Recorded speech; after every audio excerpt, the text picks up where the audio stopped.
पहले ही से कह रही हूँ कि दलितों जाग जाओ, ये तुम्हें बर्बाद करने की साजिश है। क्योंकि जब भी इलेक्शन होता है हिंदू मुस्लिम का जो जिन है बीजेपी के पास से निकल कर आ जाता है। इस चड्डीधारी गैंग ने 95 साल में भारत में कुछ नहीं करा सिवाय नफरत बांटी है और नफरत ही बांट रही है। जी अस्सलाम वालेकुम, जय भीम, जय संविधान में आपके सामने अमन रिजवी। मोहब्बत के लिए कुछ ख़ास दिल मखसूस होते हैं, मोहब्बत के लिए कुछ ख़ास दिल मखसूस होते हैं, ये वो नगमा है जो हर सांस पे गाया नहीं जाता। इस शेर का मतलब टोटल का टोटल आरएसएस के जितने भी भगवा आतंकवादी है इन पर फिट होता है कि मोहब्बत की ना ये लैंग्वेज जानते हैं, मोहब्बत की ना ये ABCD जानते हैं। ये नफ़रतों के कारोबारी हैं, ये आतंकवादी तंजीम है जो सिर्फ भारत में और भारतीयों को नफरत बांटती है। हमारे मोदी जी जो 56 इंच का सीना करते थे, 56 इंच का सीना, 56 इंच का सीना, और पाकिस्तान से क्या बोलते थे, दूध मांगोगे खीर दूंगा, कश्मीर मांगोगे तो चीर दूंगा। क्या हुआ आज?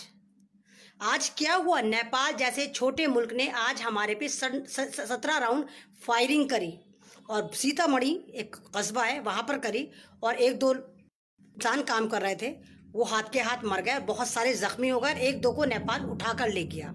ये वही नेपाल है जो 6 साल पहले हमारा मित्र था, हमारा दोस्त था, हमारा हमनवा था, जहाँ जिन नेपालियों को हम भारतीय लाके अपने यहाँ कारोबार देते थे, अपने यहाँ इनको जॉब देते थे, अपने यहाँ भारत से इनकी जो है गुजर बसर चलती थी। ये वो नेपाल है जिसने आज हमारे पे 17 राउंड फायरिंग करी और हमारे एक मजलूम किसान जो मात्र 25 साल का था उसको मार दिया। चाइना तो बहुत दूर की बात है। नेपाल जैसा छोटा सा मुल्क, नेपाल से बड़ी हमारी शायद स्टेट होती होंगी। 56 इंच का सीना वहां काम नहीं करना था, वहां तो मोदी जी का 102 इंच का भी सीना होता तो कम पड़ जाता। छोटा सा तो है नेपाल। अगर नेपाल जैसा छोटा मुल्क हमारे पे गोलियां भांज रहा है, सरहद पे पुलिस उतार रहा है, तो सोचिए कि हमारी सिचुएशन कितनी खराब चल रही है इस वक्त। दुनिया में क्या हमारा मजाक बन रहा है, इंटरनेशनल मीडिया हमारा कितना मजाक उड़ा रहा है। बात बात पे पाकिस्तान करने वाला ये हमारा भोंपो मीडिया, तवाइफ मीडिया, ये लाशों का कारोबार करने वाला मीडिया, ये मुंह में दही जमाकर चुप बैठा हुआ है, कुछ नहीं दिखा रहा। और दिखा क्या रहा है? बिल्कुल सास बहुओं की तरह ये रोल प्ले कर रहा है, जैसे जाहिल औरतें लड़ती हैं। बिल्कुल इन्होंने ऐसे जर्नलिज्म को बदनाम कर दिया कि हमने चाइना के बोनों को मार देंगे, हम कब्र खोद देंगे, बोनो चले जाओ नहीं तो तुम्हारे बच्चे अनाथ हो जाएंगे, तुम्हारी कब्रें खुद जाएंगी। ये रोल प्ले कर रहा है हमारा मीडिया, ये लैंग्वेज यूज कर रहा है हमारा मीडिया चाइना के साथ। इंटरनेशनल मीडिया जो हमारा, सारी इसकी जो बाइट इंटरनेशनल में चलती है और हमारी खिल्ली उड़ रही है भारतीयों की। कहाँ गया वो 56 इंच का सीना जो नेपाल के सामने आज जीरो फिगर साबित हुआ? कौन बचा कर लाएगा? चड्डीधारी गैंग बचा कर लाएगा। चड्डीधारियों को तो भारत के अंदर ही नफरत फैलाने से फुर्सत नहीं मिलती। कल आपने देखा कि नेपाल में क्या, कल आपने देखा कि मेवात में क्या करा।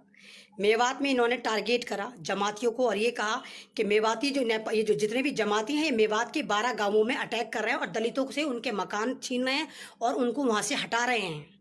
मतलब पूरा का पूरा एक न्यूज़ चली, एक प्रोपेगेंडा चला, मीडिया पे चला, सोशल मीडिया पे चला, स्ट्रीम मीडिया पे चला कि मेवाती जो हैं वहाँ पर 102 गांवों से दलितों को भगा रहे हैं, उनके गाँव से खाली करवा रहे हैं ताकि नफरत का कारोबार हो चुके। क्योंकि आपको मालूम है डिजिटल रैली हो चुकी है, सुपर डुपर फ्लॉप टगलू की रैली हो चुकी है। और भाइयों आपको पता है उस डिजिटल रैली में 70,000 LED जिनकी कीमत 20-25 हज़ार थी वो लगाए गए थे, 70,000।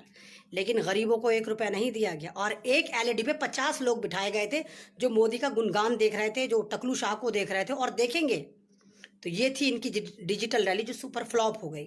और दूसरी तरफ इनके जो RSS के पिल्ले हैं, जो नारंगी आतंकवादी हैं, खटमल हैं, ये अपना नफरतों का कारोबार कर रहे हैं। कभी मेवात को टारगेट करते हैं।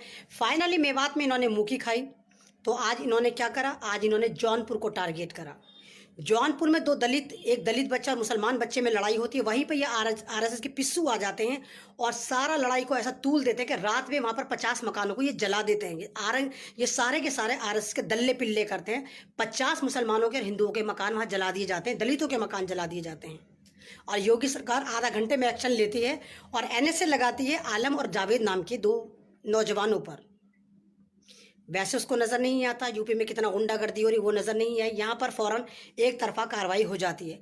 मैं पहले ही से कह रही हूँ कि दलितों जाग जाओ, ये तुम्हें बर्बाद करने की साजिश है। क्योंकि जब भी इलेक्शन होता है हिंदू मुस्लिम का जो जिन है बीजेपी के पास से निकल कर आ जाता है।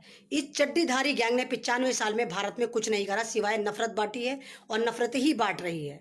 चाहे वो टेढ़े मुंह वाली हो लकवा ज़दा, जो कार में याशियां करती है और कहती है मैं जान की बहन हूँ, मैं जान की भाई हूँ। वो 101 पतियों की नाजायज जो बीवी है वो भारतीय बनकर आ जाती है। क्योंकि ये तो इतिहास रहा है बीजेपी का कि बीजेपी में कोई भी इज्जतदार औरत को एंट्री नहीं मिली।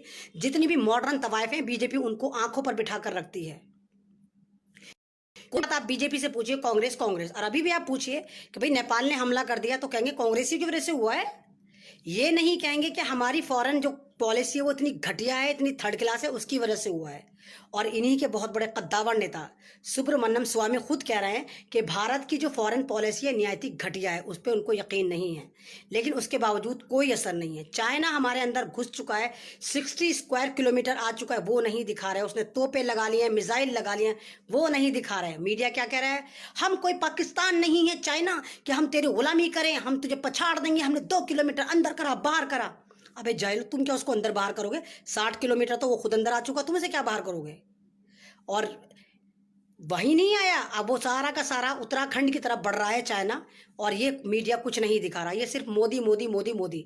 यानी कि जो भारत था सन 2014 से पहले, जो भारत था ये नहीं था। यहाँ पे सारे के सारे पत्थर, हड़प्पा मोहनजोदड़ो के लोग रहते थे, बैलगाड़ी में सफ़र करते थे, पत्थरों से आग जलाते थे, मोबाइल हमारे पास नहीं थे, हमने कबूतर पाल रखे थे। इसलिए पाकिस्तान का कबूतर बड़ा अट्रैक्ट करता है, कबूतर पाल रखे थे, उस पर हम मैसेज कन्वे करते थे, है ना। कुछ नहीं था।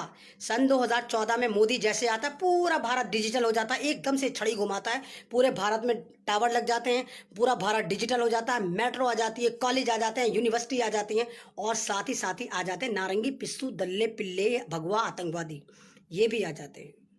मैं आपसे बार बार हूँ कि भारत में मॉब लिंचिंग का जो फाउंडर है वो आरएसएस है। भारत में आज से पहले कभी मॉब लिंचिंग नहीं हुई। और आपको एक कमाल की बात बताती हूँ, यूएई का आपने नाम सुना होगा।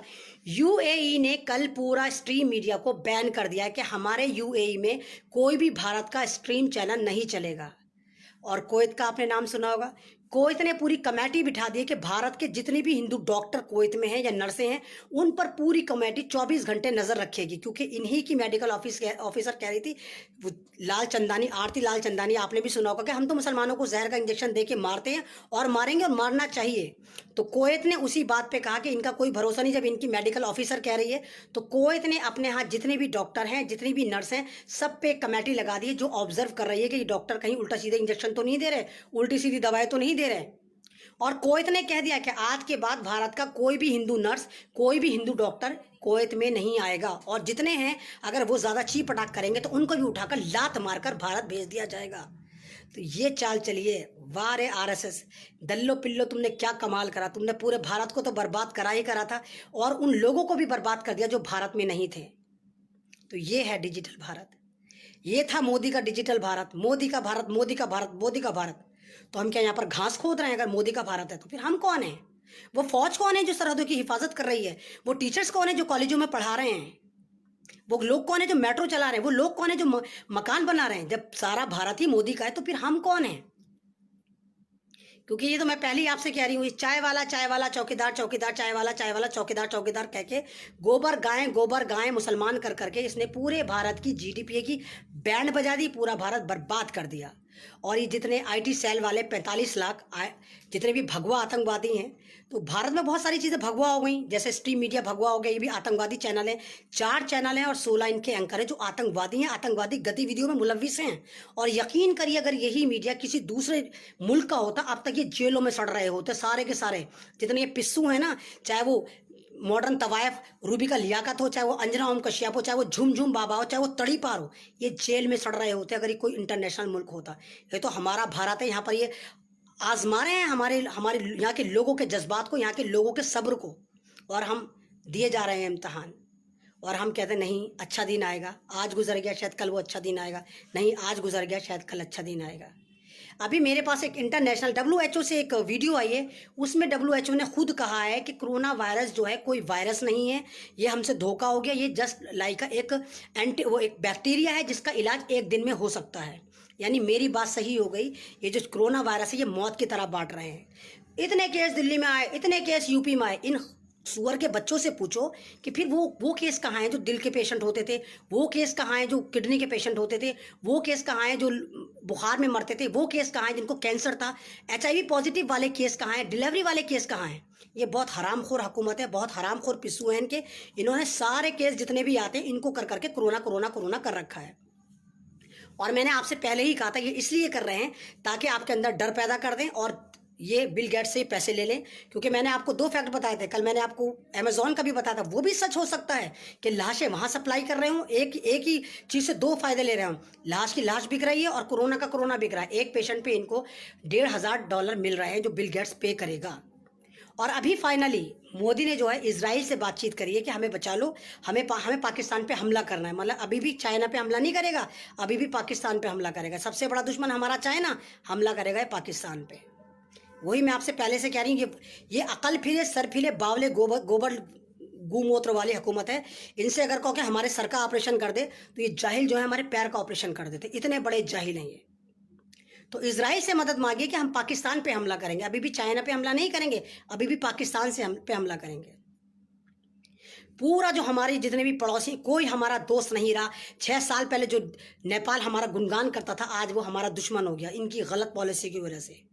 आज चाइना ने उसको अडॉप्ट कर लिया, आज चाइना उसको पूरी फंडिंग कर रहा है। आज चाइना की वजह से नेपाल हमारे पे आंखें दिखा रहा है, हमारे पे गोलियां भांच रहा है और हम चुप बैठे हुए, हमारा मीडिया चुप बैठा हुआ है और हम रोज़ाना देख रहे हैं कि हमारी कितनी ज़मीन जाती है और जाएगी, लेकिन कोई कुछ नहीं बोला, सब मुंह में दही जमा कर बैठे हुए हैं। अभी भी मुझे पता है मेरे नीचे पिस्सू आएंगे और गालियां देंगे, तू ये है, तू पाकिस्तानी सपोर्टर है, तू चाइना के सपोर्टर है, तू सऊदी के सपोर्टर है। क्योंकि इन जाहिलों से अगर कोई भी अकल की बात करो तो वहीं का सपोर्टर बता देते हैं। खुद तो स्टडी करके नहीं आते, ये तो व्हाट्सअप एजेंडा पढ़े हुए हैं। व्हाट्सअप एजेंडा वाले सारे जाहिल होते हैं, 360 का रिचार्ज कराते हैं। तो मैं पहले ही कह रही हूँ कि भारत की सबसे बड़ी भगवा कंपनियां जो है, आतंकवादी कंपनी, जो रिलायंस, टाटा और ये बिरला वगैरह, ये सबसे बड़ी आतंकवादी कंपनियां हैं जिनको ये मोदी बनाया जा रहा है, बनाया जा रहा है, बनाया जा रहा है। और मैंने पहले ही बोला था, ये तड़ीपार, ये चौकीदार हमारा नहीं है, इनका है, कंपनियों का है, अंबानी का है, अदानी का है। ये उन्हीं की चौकीदारी करता है और ये सिर्फ एक पपिट है, एक कठपुतली है जो इनके इशारों पर नाचता है। डिफरेंट डिजाइन आ जाता है, मॉडलिंग करने उतर पड़ता है। ऐसे वो टकलू शाह है, उसको भी देखा, मास्क यहाँ पड़ा रहा मॉडल की तरह और रैली करके वो बिहार की निकल गया।